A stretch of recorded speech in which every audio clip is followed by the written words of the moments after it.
Thank you very much, Ellen Hannick and Mark Newton, for your flexibility in reaccommodating our schedule.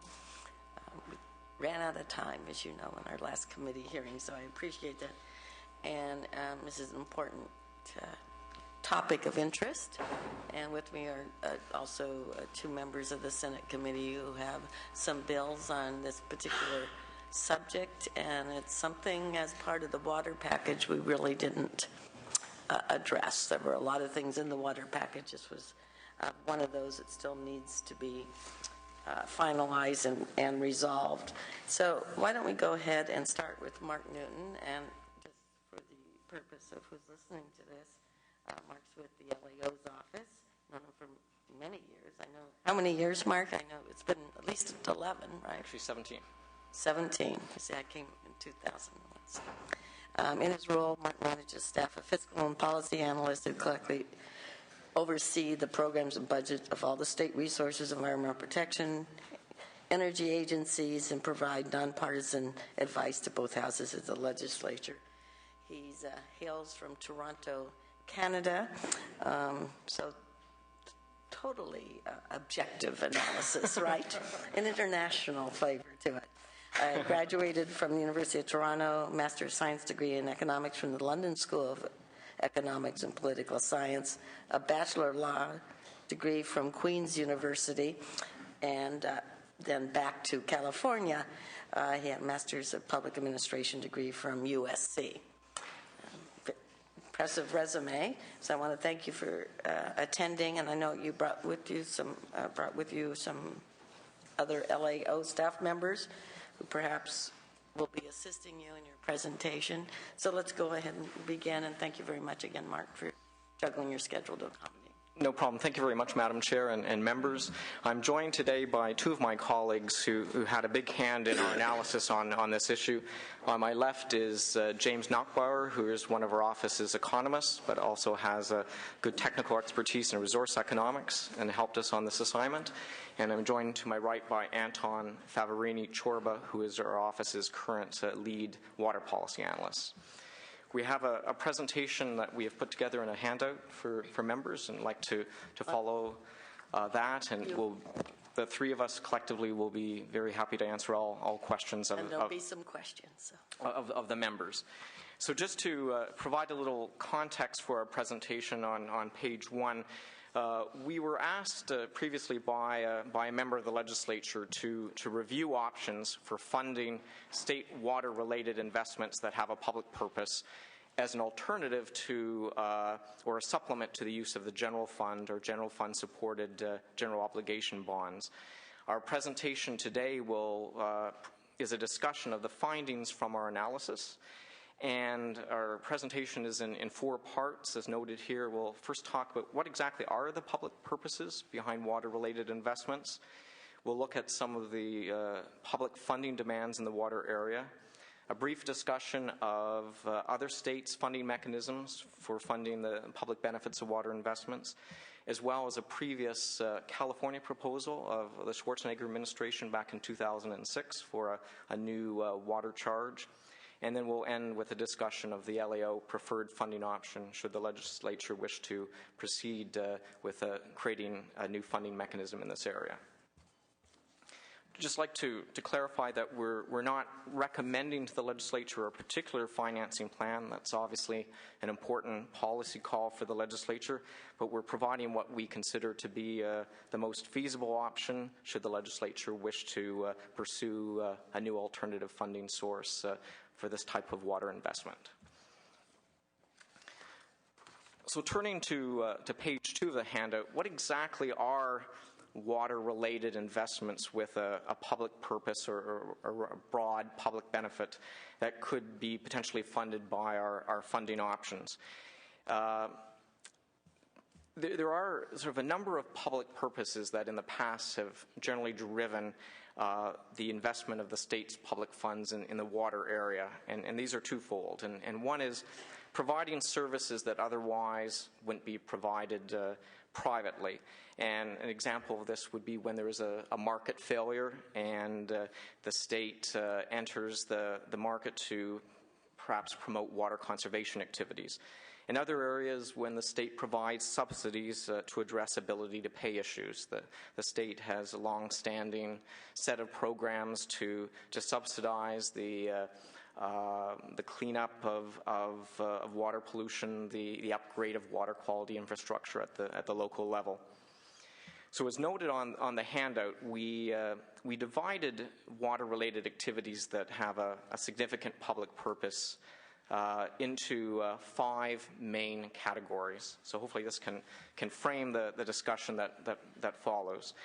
The first is the planning and efficient management of the statewide water system. So this could include funding state efforts to encourage water conservation, to facilitate water markets. It could be the statewide water planning activities of the Department of Water Resources.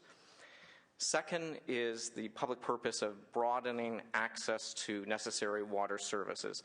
As I mentioned, the state has given financial assistance to local communities to upgrade water quality infrastructure and has enhanced assistance for disadvantaged communities that can't afford. We also clean up contaminated groundwater and supplies when there's no responsible party to pay. The next category is ecosystem improvements, a very broad category, but one example of public funding would be habitat restoration in the Delta that is beyond mitigation requirements of water projects. Another category is the management of water-related risks and major public emergencies. That could be, for instance, funding the state's flood management planning and emergency response activities. And then the final category are water system changes that improve recreational opportunities, for instance, or changes to the system that improve public access to the state's waterways. So before proceeding with coming up with the funding option, one long-standing recommendation that the LAO has had when the legislature is considering sort of new funding sources in this area is to provide in statute definitions that would guide the use of state public funds. And we recommend that the legislature be very explicit and set its policy as what activities are appropriately funded in full or in part with state public funding and which are not. So there are a number of principles that we recommend be defined in statute. One is the beneficiary pays principle, and another is the polluter pays principle. These are principles that the legislature has adopted in practice, and that the beneficiary pays principle and the polluter pays principle guide the funding of the state's environmental regulatory programs to a large degree. But in terms of water program and project financing, there isn't a definition that clearly lays out what the principle means. The beneficiary pays principle is essentially the allocation of a project or a program's costs to its direct beneficiaries to the extent feasible. I should point out that the beneficiary pays principle does not necessarily mean 100% user fee funding, that the public at large may be one of the benefits of beneficiaries of a water project or program, and the application of the beneficiary pays principle would allocate to the state the cost to pay for the costs of the benefits that are of a broad public nature.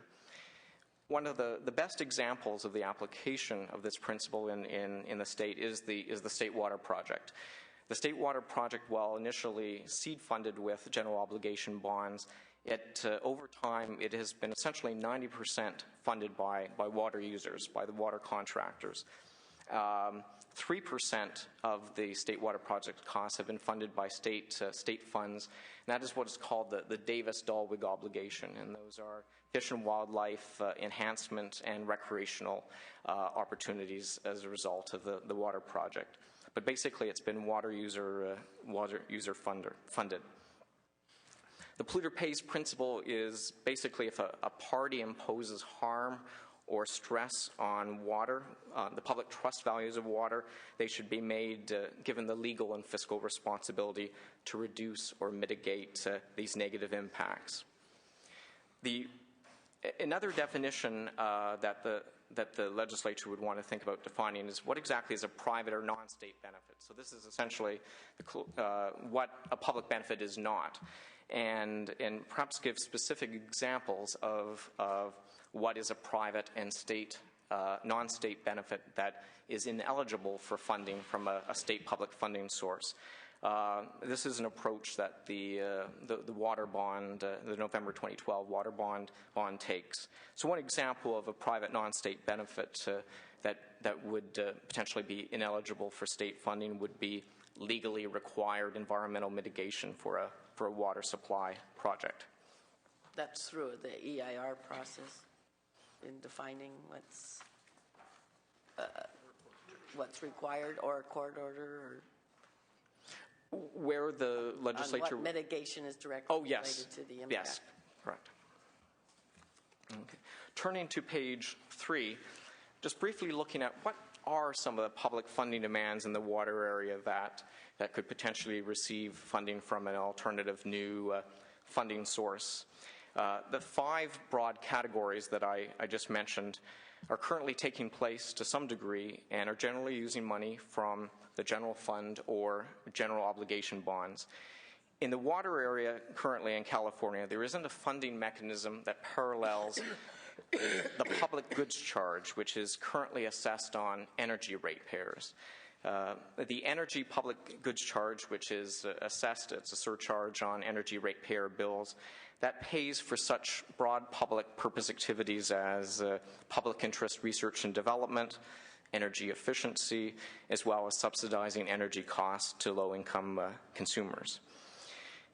In preparing our analysis, we enlisted the assistance of the California Research Bureau to see if we could quantify at least some of the major demands, water-related funding demands, that could potentially tap a new state public funding mechanism.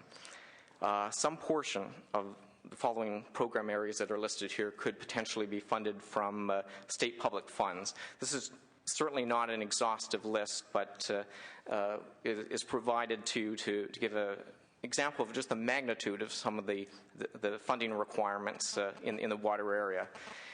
Drinking water infrastructure at $39 billion over a 20-year period. That figure is a result of a U.S. EPA survey of the capital demands of water systems, public water systems in California to meet federal safe drinking water standards.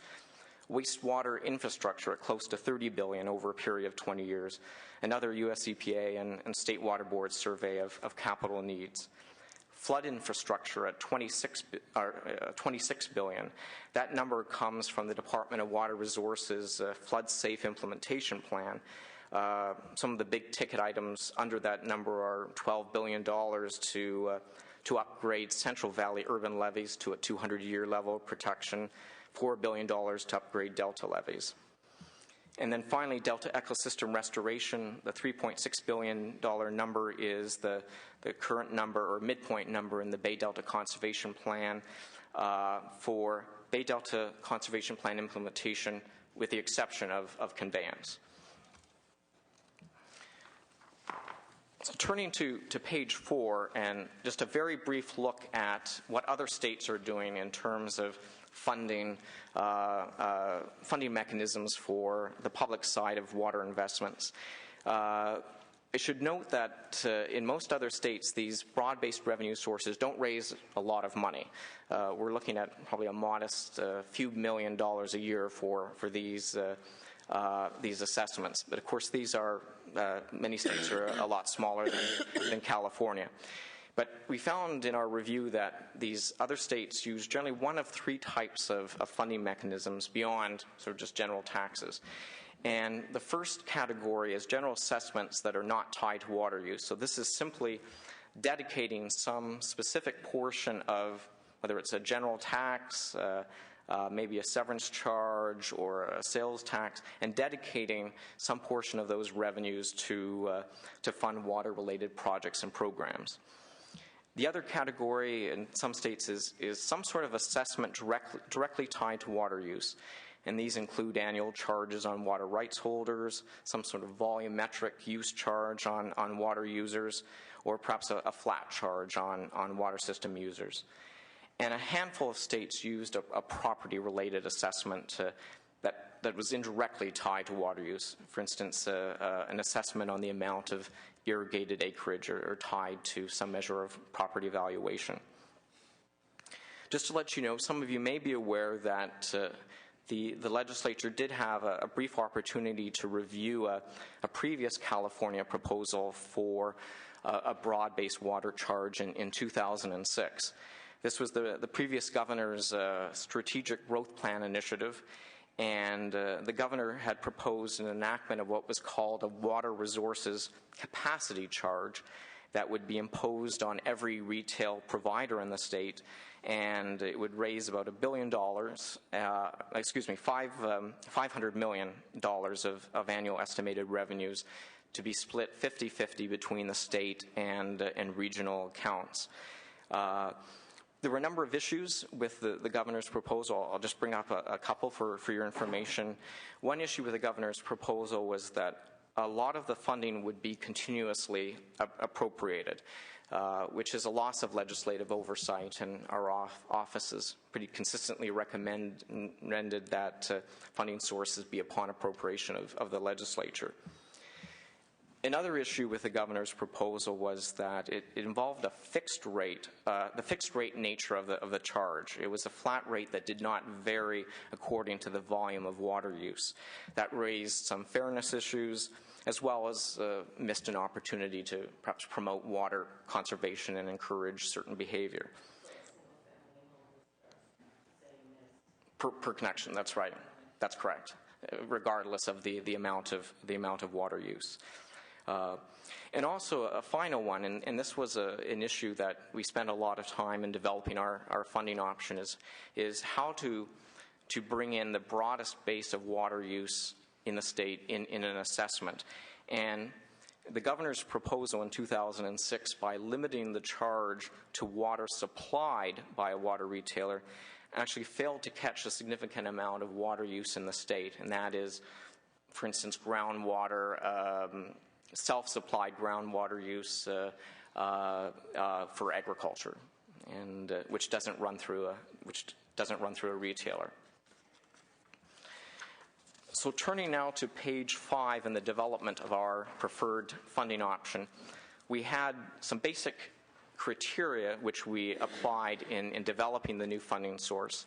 One is the ease of enactment and implementation. So ease of enactment, we mean the ease of revenue collection, the presumption that no major constitutional change would be needed to enact. We should note, though, for the committee that with major changes in the state's water management institutional framework, that may lead to a slew of new options that we're not putting on the table now. But if you changed water rights law, changed water governance, changed what's regulated, that certainly does open the door to the funding options that you could use. The second criteria was the breadth of assessment base and tie to water use, ideally the amount of water use, trying to catch as much of water use as possible in the assessment. And then finally, the ability to provide a stable, reliable, ongoing source of funding.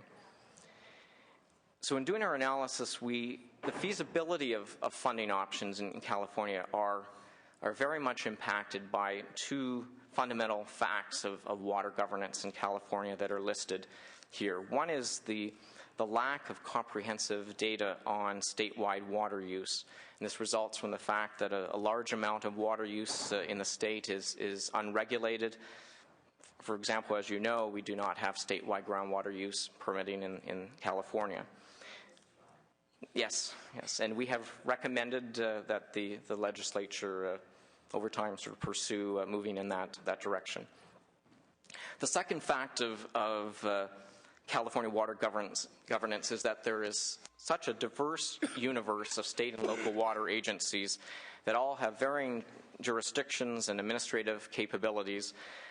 Certainly multiple state agencies, as you know, thousands of water districts and other local water entities, clearly a much greater number of individual entities than in the energy area, for example. So turning to our funding option, one bottom line is that we believe that placing an assessment at the water retailer level does make practical sense. And so the water retailer level being the collection mechanism, we would assume or expect that any charge will be passed on to water ratepayers and the end user. We would recommend an assessment that is administered by the State Board of Equalization, and that is similar to the governor's proposal several years back. Should note that there are about 8,700 water retailers in the state. The Board of Equalization has said that... what was the number again? 8,700. No problem. The Board of Equalization has advised us that this would be administratively feasible for it to be the administering agency for a water retailer level assessment, but statute must be very clear in its definitions, clear how the assessment should be calculated and who should be subject to them. So we'd like to turn now to our recommendations on, or our preferred funding option on how an assessment might be structured. Because this is on page 6, members, because of data issues, it will be very practical to structure any assessment differently for urban versus agricultural water use in an effort to try to capture as much water use in the state as feasible in any assessment. So in terms of the urban water use, commercial residential use in the state, that most of that, the vast majority of that, would be captured if the assessment is tied to the volume of water that a retailer supplies to those urban users. We are not recommending a flat connection charge, such as the governor's proposal. As mentioned earlier, a volumetric charge would better reflect the fact that the stress on the overall state water system is roughly proportional to the amount of water supplied by a retailer. Now, in terms of agricultural use, we were advised by many people when we were doing this analysis to not give up on trying to find a reasonable proxy for agricultural water use in the state and to have the assessment capture as much agricultural water use as possible. Again, it leads to the fairness issue and the perception of fairness of any assessment. After a fair bit of analysis and looking at various options, the option that we think is most feasible is an assessment on retailers based on the total amount of irrigated acreage of agricultural customers of the water retailer. So provided that the water user gets at least some of its water from the water retailer, this will still capture water that is supplied from other uses as well. A number of advantages to that, but the key advantage is that this would, in the end, capture the vast majority of agricultural water use in the state. What you would not capture is a pretty small amount of water from mainly agricultural users that get none of their water from the grid from a retailer. What percentage is that, Mark? We were led to believe that that's a very small, in the low 5%. Yes, something along those lines. So in setting the level of any assessment, it raises quite a few policy issues for the legislature that we lay out in our presentation here that would guide the amount or the level of the assessment. Clearly, a key policy issue is how much money you want to raise. That's a policy call for the legislature, and that will feed into the actual level of the assessment. But there are a number of other policy issues that we list here. One is the issue of mitigating any disproportionate cost burden on smaller water retailers, the issue of mitigating the impact on low-income or lifeline customers, typically, certainly in the energy area, lifeline customers are treated differently. There's the policy issue of determining the process for making future changes to the assessment level. So, for example, the legislature could provide that a state agency, such as the reactivated California Water Commission, be authorized to make periodic adjustments to the assessment level based on a set of statutory parameters. Another issue is accounting for the fact that there are constitutional constraints on local government water retailers' revenue-raising ability. A key constraint is Proposition 218, which does provide for that water-related charges can be subject to a local protest process. So the relevance to this is that the state should try to make any assessment reasonable in terms of what the local government water retailers can feasibly pass on to their customers. And then the final big policy issue is the split between agricultural water uses, that assessment, and the urban water users. The legislature would want to consider such factors as ability to pay, differences in the economic value of water to the user, and the like. But that is a very important policy issue for the legislature. So in quick conclusion, once any assessment mechanism is enacted, it does raise a number of issues that the legislature will need to consider regarding the appropriation and the administration of any new state funds. And we raise a number of issues here. The first being, how should any assessment funding be appropriated? Of course, our recommendation on that is legislative appropriations in the Annual Budget Act. There's the issue of how budget proposals across multiple state agencies would be coordinated. The legislature could perhaps formalize that coordination and give a coordination responsibility to the California Water Commission, for example. And this was the approach that the legislature took with CalFed funding in the past, of having a coordination of budget proposals through the Bay Delta Authority. There's the issue of who should be eligible for assessment funding. This is an important policy call. We would, though, recommend that a pretty broad-based state and local agencies, but as nonprofits and private entities, should be eligible too, as long as it's tied to a public purpose expenditure. In what forms should the funding be provided? We would, again, recommend a very broad array of forms of local assistance, such as grants, loans, negative interest loans, and the like.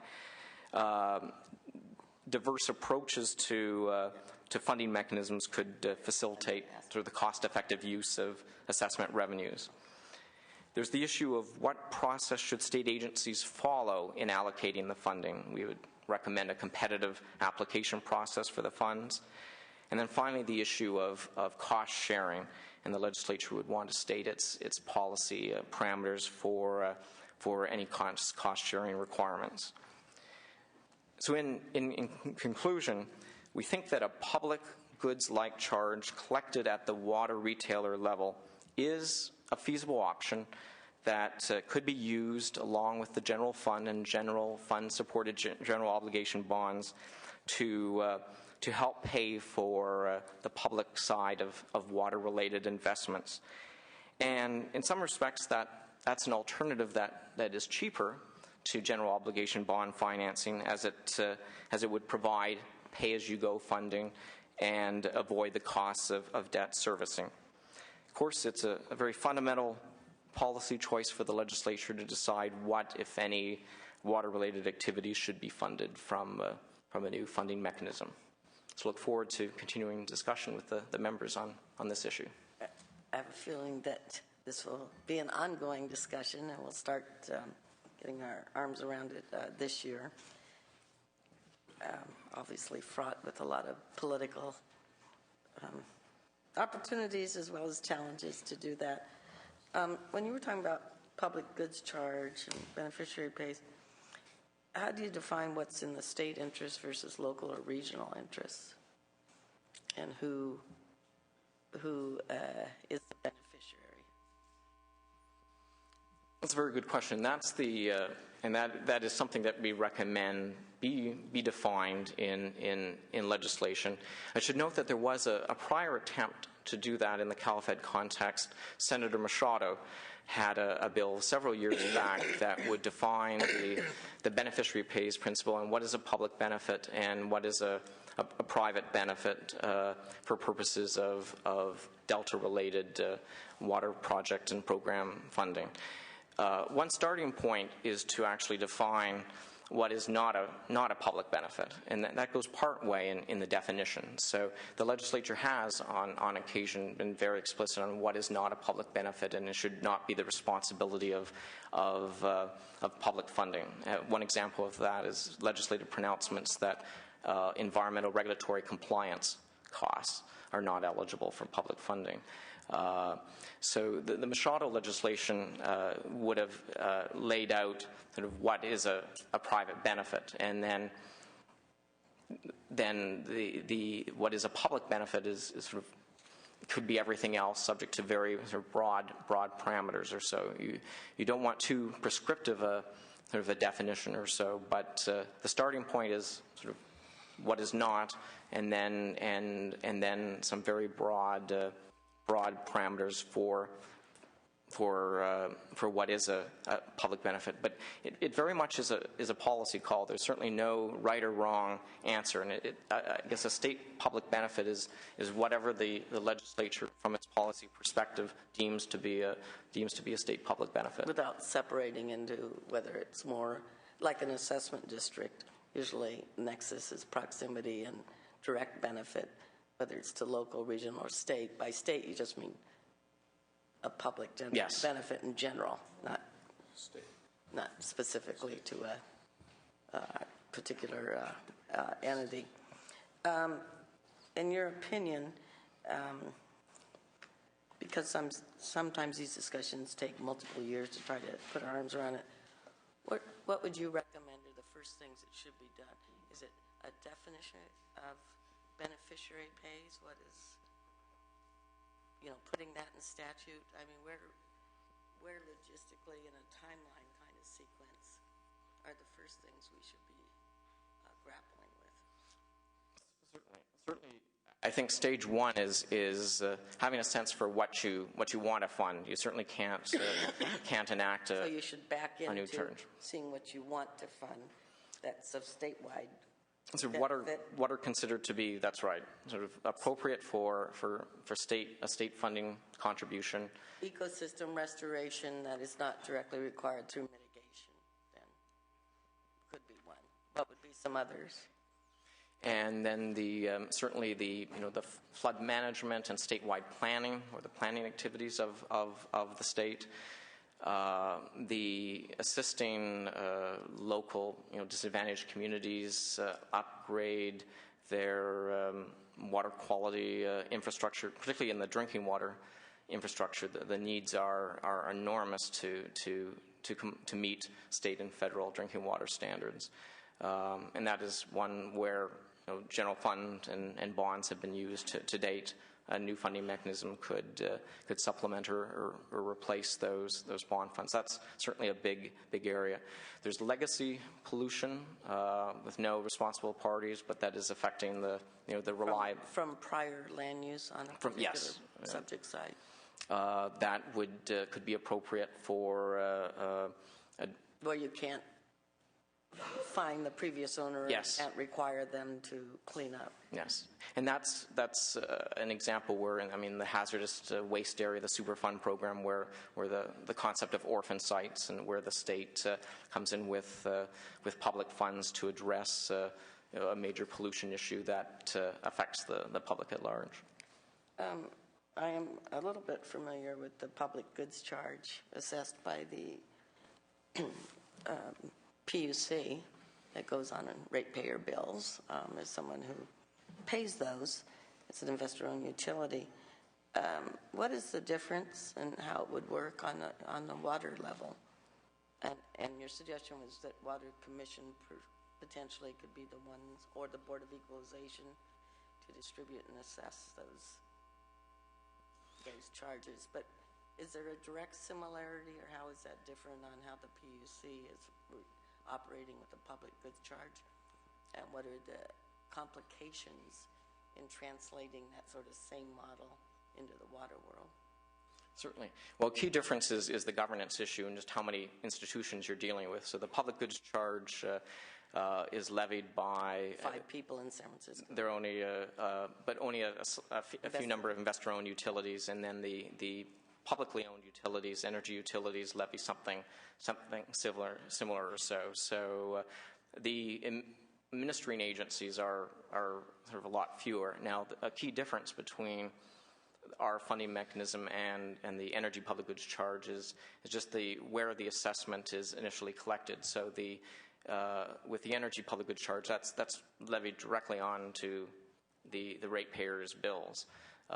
In our funding mechanism that we say is preferred, it would be collected at the water retailer level, who would then in turn pass it on to the ratepayers. But that would be sort of a call of the retailer of how that gets any charge gets distributed to the ratepayers, subject to any parameters that the legislature would provide. But a key similarity is perhaps the types of activities that are funded. So with the energy charge, you're dealing with addressing sort of access to energy provision for the low income. So there could be the parallel there. Yeah. The energy efficiency activities that are funded parallel with water use efficiency, water conservation, addressing water market failures, and providing state funds to facilitate those activities. Research and development, that's probably a little more of a focus on the energy side, but there could be some sort of planning and other activities funding on the water side. So probably the uses of funds could be similar. The key difference is more the collection mechanism and how that would flow to the ratepayers. And the last question I had is going back to agriculture. Your suggestion was instead of the urban water users who have access to water retailer levels, those agricultural interests who are more self-sustaining is only a small percentage of it. But what wasn't quite clear on is whether in the large agricultural areas, if we're not managing our groundwater to know how much groundwater is being used, how we determine. Are we determining just by acreage? Correct? In agriculture is what irrigated acreage being a proxy, a reasonable proxy for water use. Does that work? Yeah, from groundwater and surface water. Yeah. From both. But yes. How do we determine how much groundwater they use? We don't have to. You don't have to. Do you want to? Yes, James Knockbauer, LAO. One of the benefits of using irrigated acreage is that we're sort of agnostic or indifferent to whether that is irrigated with groundwater or with surface water. One of the reasons you might favor an area-based approach is you don't have to quantify groundwater pumped. And you don't care how much water they use, whether it's a water-intensive crop or not? Well, we would suggest that regional differentiation could be possible so that the fees... hotter areas use... It could be related to temperature, it could be related to land use, it could be related to crop choices, but it's... And whether they're using best management practices on... Conceivably. Yeah, so you could have regional differentiation on both the volumetric charge for the non-agricultural use and also for the agricultural charge, depending on the circumstances and, of course, on the ability of data to make these determinations. All right. Senator Wilk. Thank you, Madam Chair. Thank you for your report. I'm going to take a slightly different approach, and that is that I think that this is a discussion primarily of new sources of funding or alternative sources of funding as we get to Ellen. And I think that's going to be very, very difficult to do in this economic climate and just in general. Whether it's the right answer the best policy answer or not is a separate discussion for me. What I'm really interested in is the governance of the water expenditures that we make as a state, so that we can convince people that we make the best possible, if they're not going to be willing to do fees and future funding, local, state, at any level, including the feds. We have to be able to have a system that has priorities that are recognized and supported by the state. There has to be transparency involved, and there has to be some oversight. And we don't have that. And the LEO has commented on this in the past, as have the treasurer and many folks. What I think is a contrast to the way we fund water projects, and I think the way the water bond was put together is really a symptom. It's a case study in how not to do things. If you look at transportation, it's amazing how much consensus there is because of the way the transportation system, funding system is structured in California. You have local plans, unmet needs, analyses that filters up, goes to the COGS, which have a great deal to say about which projects come first and are prioritized at the local level, and there's a great deal of buy-in. Until you get up to the state level where you have the Transportation Commission, and you have all kinds of funding. You have gas tax, you have bonds, you have all sorts of things, but there's not the same, there is a prioritization, there is some rational approach to what you do as a state for your funding. And the most amazing thing is that there is consensus. That doesn't mean that one county or another, or one project or one region of the state doesn't try and jump ahead. We know that. But it's really hard to do that because everybody else is bought into the structure. I'd like to see something similar in the water arena. We have a water commission. We have integrated regional water management plans. We have 30/30 plans. It seems to me we ought to, in addition to whatever happens on these new and alternative sources of funding, which we will need down the road, how can we make a better structure now? And I'm wondering, Mark, if you've given any thought to that. That's not what today is about. I recognize that. But that is what I'm interested in. And I think that if we're not successful in one area, being better stewards of the public dollar is going to be really essential over the next 10 years in water and probably everything else.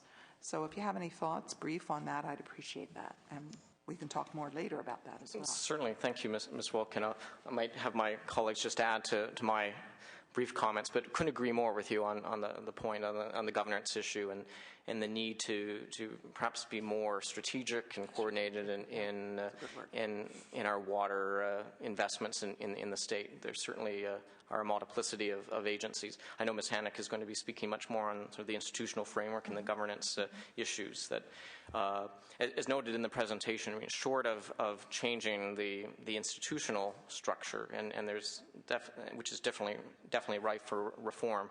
I mean, at the very minimum that you would want with a broad-based funding mechanism, there to be some coordination of the development of the budget proposal and the development of how those funds are going to be invested to ensure that that they're invested to match sort of the state's and the legislature's priorities for the funding, not just simply go out to multiplicity of activities without any sense of priorities and whether we're getting the most bang for the buck. So the California Water Commission is a potential body that could serve that coordination function, as you mentioned, the Transportation Commission in the transportation arena.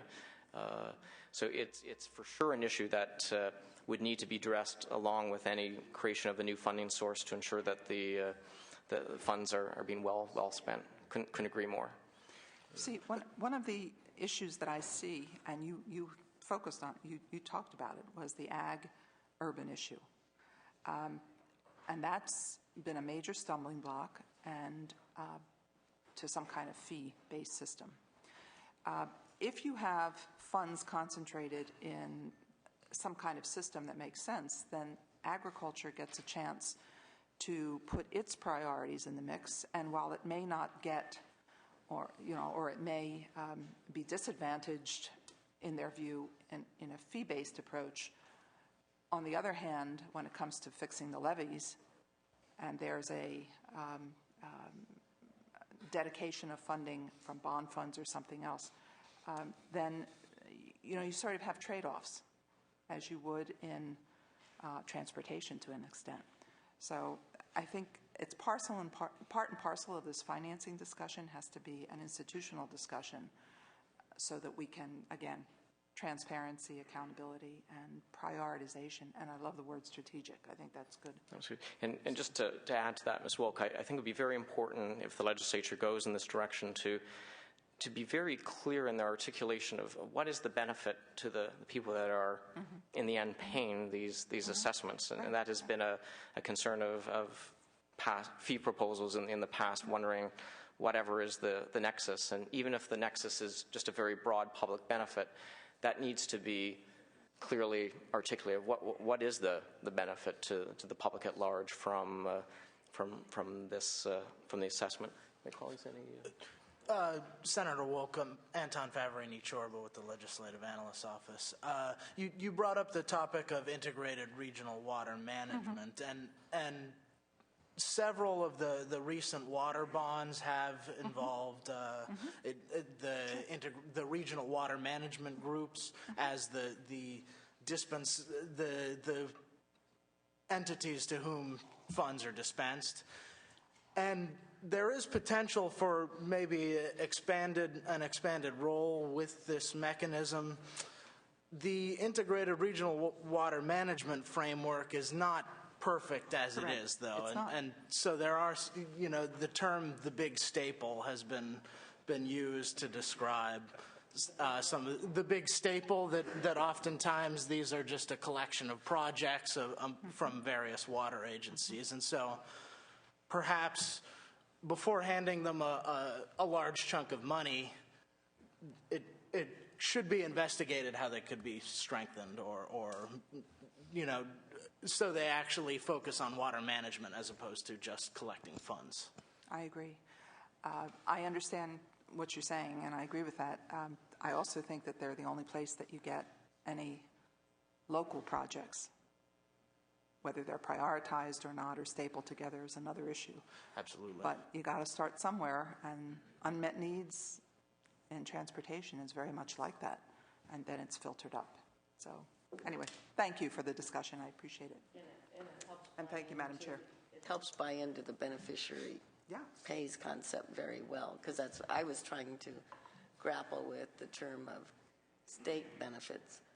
That was just another word for public benefits, and I was trying to figure out, like in relationship to the levies, what is the local and regional benefits to making sure levies are structurally sound, and how does that relate to direct beneficiary pays if you live in San Diego? I mean, I know it does, but to the same extent, I don't know. So it's an interesting conversation. Anyway, I want to thank you, Mark, and your team for your presentation, and we're going to go on to the next. This is obviously just an opening discussion of a very important issue, so I appreciate the time you took to put this together. So let's move on to Ellen Hannock. She's a senior fellow with the Public Policy Institute of California, director of research, Public Policy Institute. She's been an economist and a team leader. She also, like Mark, has an interesting background and an international perspective. Toronto and the UK, I suppose, for Mr. Newton, but background in France, research fellow, Brookings Institute, staff economist, Council of Economic Advisors, a consultant to the World Bank, and researcher with the University of Dar es Salaam back in 80 to 82. PhD at the University of Maryland, and then one in economics at the University of Dar es Salaam in Tanzania.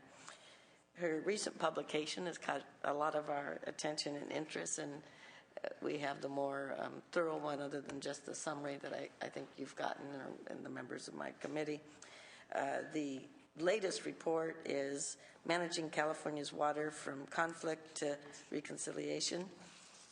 A good goal. I'd like to hear more, so welcome. Thank you, Madam Chair, and Senator Wolk, and members of the committee who might be listening in from their computers. So I am going to focus on some of the analysis that we did on water financing, both the status of how well we're doing on that and how we can address unmet needs. And so just start with a little bit of context. The title of this hearing relates to moving beyond bonds. I just wanted to clarify how important bonds have become over the last decade or so. If you look sort of in real terms, putting it all in 2008 dollars, since 1970, we've had about $32 billion worth of bonds for the water sector, and over two-thirds of that has been since 2000. And that's been something that certainly allowed us to do things that we wouldn't have been able to do.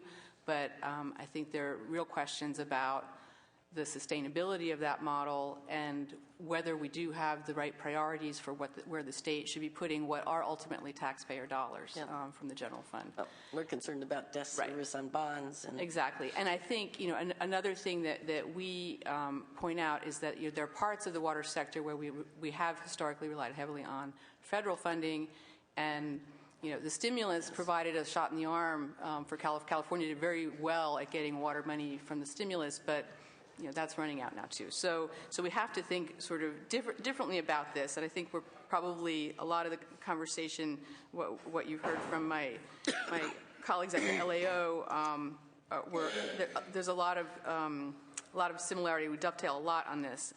So I think when we're thinking about alternatives, we're thinking that we are really lucky with the water system that we have the ability to use sources besides general tax revenues to pay for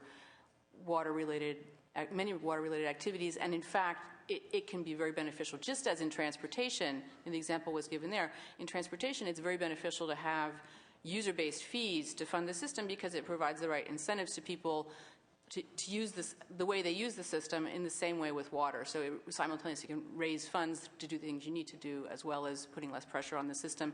In water, that means less environmental pressure on the system, making land use choices that are less risky, all of those kind of things. So I wanted to give a little bit of an overview of our assessment of how we're doing in different areas. And this dovetails nicely with what Mark just presented on sort of areas of need in different parts of the system. So we looked at this as well, and we looked at it and compared it with how much we've been spending. And what we find is that, indeed, water and wastewater utilities, there's the numbers that the LAO document cites on page, I'm going to find the right page, on page 3, the unmet funding demands. So for drinking water infrastructure and for wastewater infrastructure, these are estimates about $40 billion over the next 20 years for drinking water, about $30 billion for wastewater infrastructure. These are estimates based on sort of from the ground up the way water utilities and wastewater utilities assess their capital needs. And it's a system that's improved over time. So you could probably feel pretty good about those numbers.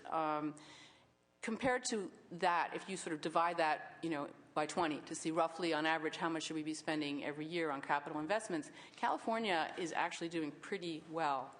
We're spending basically, in 2007, we spent about twice as much in capital investments in water and about twice as much in capital investments in wastewater as this estimate of 20-year needs suggests that we would need to do. Now, does that mean that every utility is spending as much as they should be? No, but it suggests that on average we're doing pretty well at basically refurbishing our capital stock, our assets in the sector. Now, most of that happens at the local level. It's the plumbing, what's lying under the streets, it's the treatment facilities and so on. We're doing a good job at that, and it's not coincidental, I think, that is an area where we are very user fee based. Our system, certainly our water and wastewater utilities are happy to get grant funding when they can get it, but about 88% on average of what they've been spending, both for capital and for operations, has come from ratepayers. And in fact, grants have been a relatively small share of the total. this is a pretty robust and healthy system. Indeed, there are Proposition 218 requirements that make it important for boards, governing boards, to make a good case for why they have to raise their rates, but it's a process that is, so far at least to my mind, not especially constraining, as long as they're doing the due diligence to make those cases clear. Now, let's move to some of the problem areas. Flood protection is a huge problem area, and when at the time that in the book, I think at that point DWR was estimating there were about $20 billion of unmet needs in the Central Valley. I said that the LAO has gotten more updated numbers, now $26 billion. That includes some additional things, including getting some of the levees to 200-year protection that's required under the 2007 legislation. But either way, 2026, that it's important to note that's just the Central Valley. It doesn't include other parts of the state which are very flood prone also. And relative to the money that we've got available to handle that, it's tremendous. And there's, the $5 billion that we got from voters in 2006, $5 billion, it's almost gone, and yeah, we're looking at, and this is an area where the feds really haven't been increasing the amount of money that they've been putting in. It's 100 to 200 million a year. At that pace, you're looking at a very long time. So this is a problem area where, it's our sense that we're going to need to get more local and regional assessments to provide funding for this. Now, another major problem area, no surprise, is environmental management, ecosystem management. This is something where we have been able to use the bond funds, the general obligation bond funds, to help support this. This is an area that, when we think about what do we need for spending, it's the direct investments on the ground, but it's also the R&D. So in that sense, there's kind of a parallel with what you could look at in energy, where there's R&D for renewables and so on. In ecosystem management, we still need to be improving the science on that in an adaptive way, because the system is changing. We don't have a pat answer for how to do this. And then it turns out that we've been needing to use bonds to fund some of the state planning and management functions that used to be funded through the general fund. In some years, we looked at, for DWR, up to 50% of their operational budget through bonds. That's not a healthy state of affairs. I didn't say it, she did. I never disagree with the chair. So,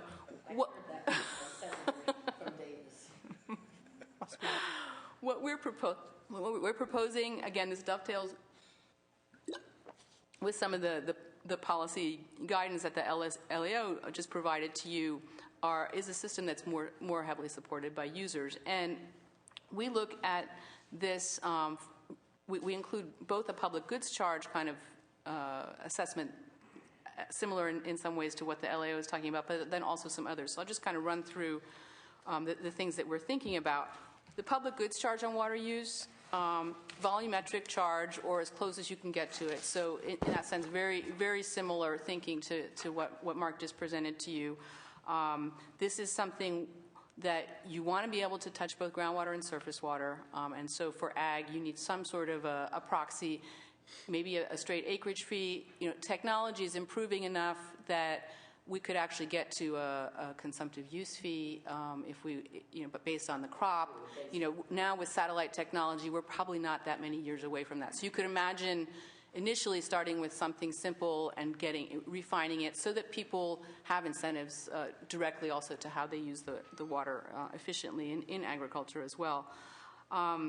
Parallels to the fuel tax on this, parallels to the public goods charge on energy. What kind of things should it fund? I think probably a lot of what we're thinking about overlaps very similarly with what you just heard from the folks at the LAO. Make sure I get your point. Okay. The parallel to the fuel tax, that's the amount you consume? No. So, yeah, the fuel tax is the amount you consume. Exactly. That was the parallel. Yeah. And the parallel with energy is similar, the amount you consume. So you want to the problem with just a connection fee, which was what the earlier proposal from the governor's office back in 2006, is that there's no incentive there. You want it to, if it's a user fee, it should be related to the incentive it should encourage putting less pressure on the system. So this, very interestingly, we talk about this in the book, and then I just came across another example. This is something that is used already, this kind of public goods charge type fee, goes by different names. The Metropolitan Water District does this. This is how they fund a lot of their regional incentives for development of local supplies. Right now, it's just been raised to $43 an acre foot for every acre foot that they sell. The Sonoma County Water Agency also does this. This is something that they introduced to fund ecosystem management, to deal with the costs of addressing the biological opinions that they have in their water system. That was $35 an acre foot. They recently raised that to $55 an acre foot.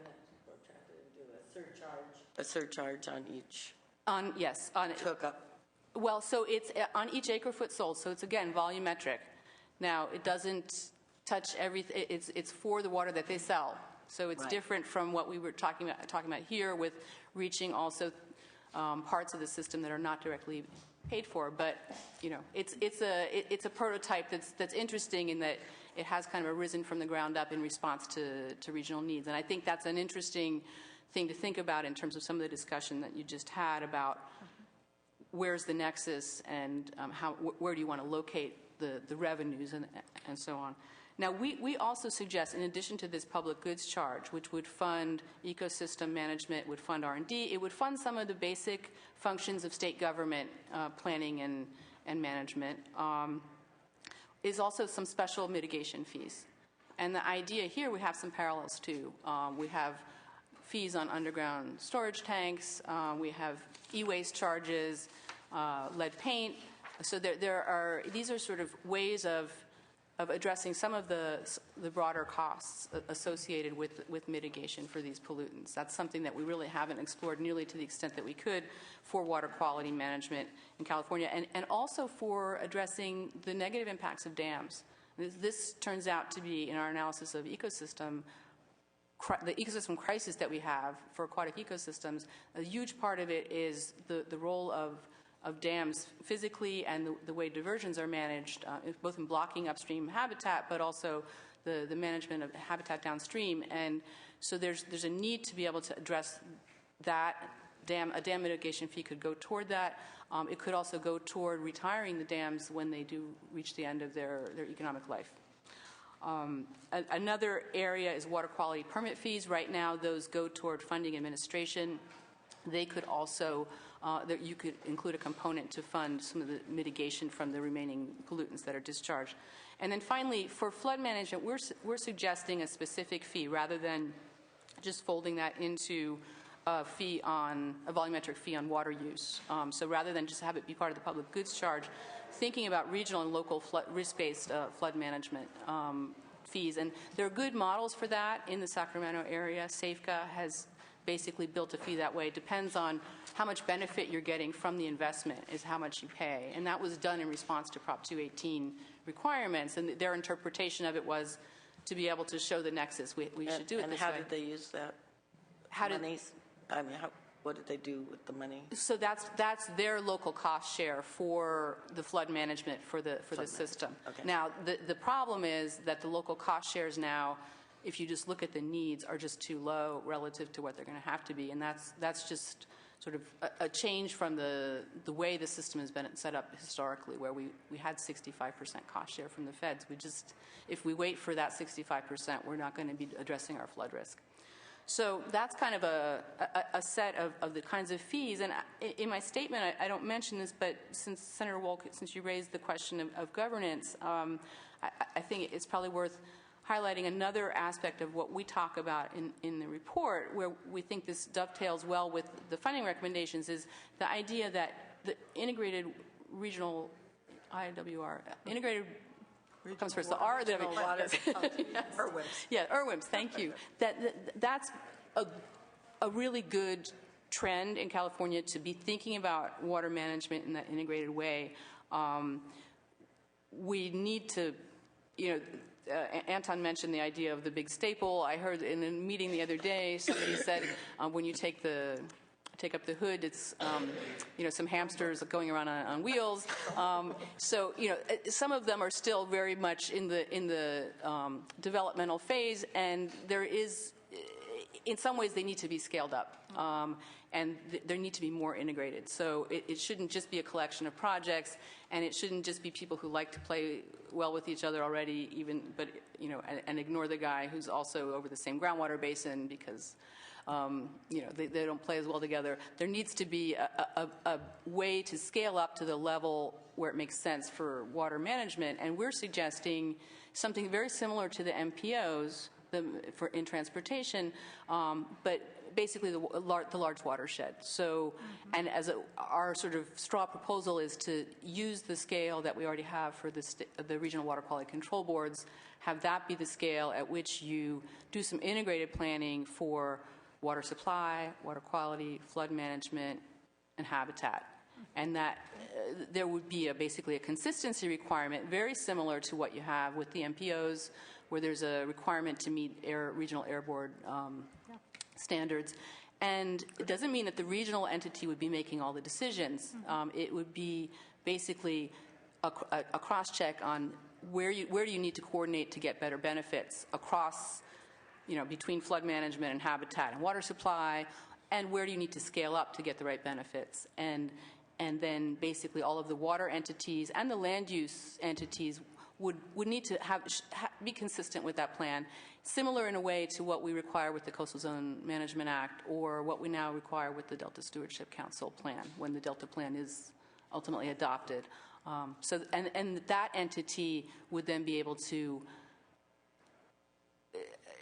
be the locus of a lot of this spending, because most of the ecosystem management is going to have to occur at that level as well. And so you could imagine a lot of the public funds being located at that level, being spent at that level, but both by state and federal agencies as well as by the local entities in combination.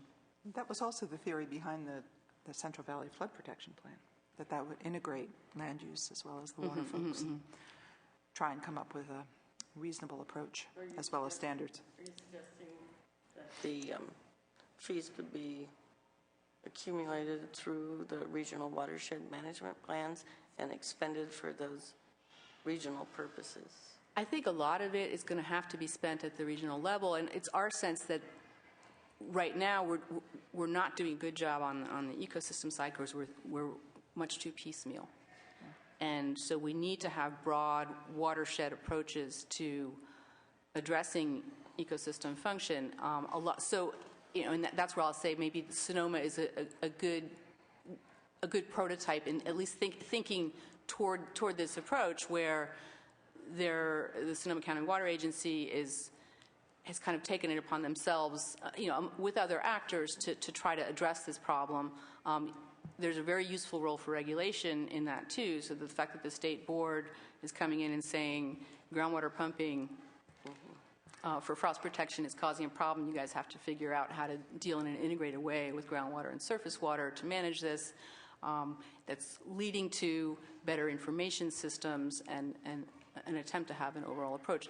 Another watershed where this is, I think, a good prototype to look at is in the Santa Ana watershed, where there you've got a JPA that it started out just as a way of getting out of the courts and trying to solve a regional problem on salt management. Now they do a lot of water supply management coordinating. They coordinate with the Army Corps to get more benefits out of their flood management, both from a water quality and a supply perspective. And they're doing the TMDL enforcement, but they're also looking to address endangered species issues. So there's a lot of interest in Orange County, Ventura County, and the LA County on expanding regional options for water quality and water supply and ecosystem restoration to accomplish multiple objectives, including reducing the dependence on the Delta. Exactly. And it's sort of an interesting discussion to have on how perhaps we can do a better job at facilitating and prioritizing those projects in those areas. I think you hit on something very important, because it's also, given the financial picture that we have in front of us for the next few years, it's also you hope the region would be more likely to support the projects that benefit if they can its residents, see if they tangible benefits. Feel them. I'm always have to explain to people where the Delta is. I know. Right. And I have to, you know, state. the delta is hard because it's so big in terms of how many people depend on it Magnificent directly or resource. indirectly. So that's a tough one. I think you know it's no surprise that some of our best examples of this already working are in watersheds that are a little bit more manageable in scale. But yeah.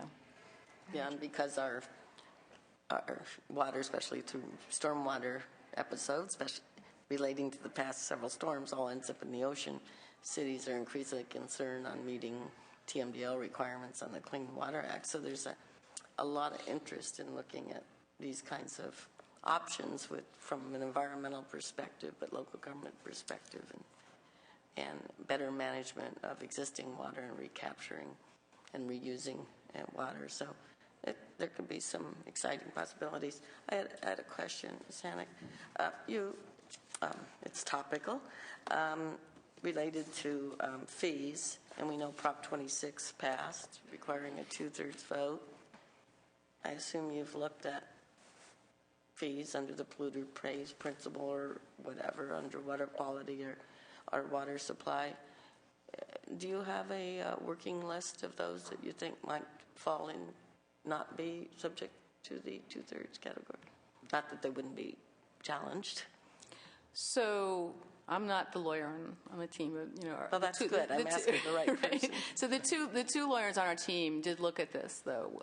Prop 26 passed before we went to press, so we took a look at this, and I think it was their assessment that there's a certain amount of gray area there, and it's probably going to have to be tested in the courts to figure out exactly where the extent of what constitutes enforcement of that has a direct nexus with the use is. You could certainly, to my mind, if I look at it as an economist and think, okay, we think in terms of the externalities and sort of what's the total cost of my water use. It's not only the cost of getting it into the pipe and delivered to my tap, it's also the cost that I create in the environment related to that water use. And the same with discharges. It's not just my treatment costs, but also the residual costs of whatever pollutants are still in the system after I treat. From that perspective, certainly those kind of external costs related to water use or water discharges should be seen as part of the user fee. So in that sense, Prop 26 has definitions that potentially are not consistent with the way economists look at this. There's language in it that relates to local government's ability to assess fees. And in this context of this discussion, I had started off by talking about there would probably be, and you mentioned it too, tangible improvements that are regionally supportive and visible to the public. People will support them. In City of Los Angeles, a year and a half ago, I mean, this is right in the middle of the recession, voted to increase our sales tax to go for transit projects that were specifically outlined in the measure and things that we all understood.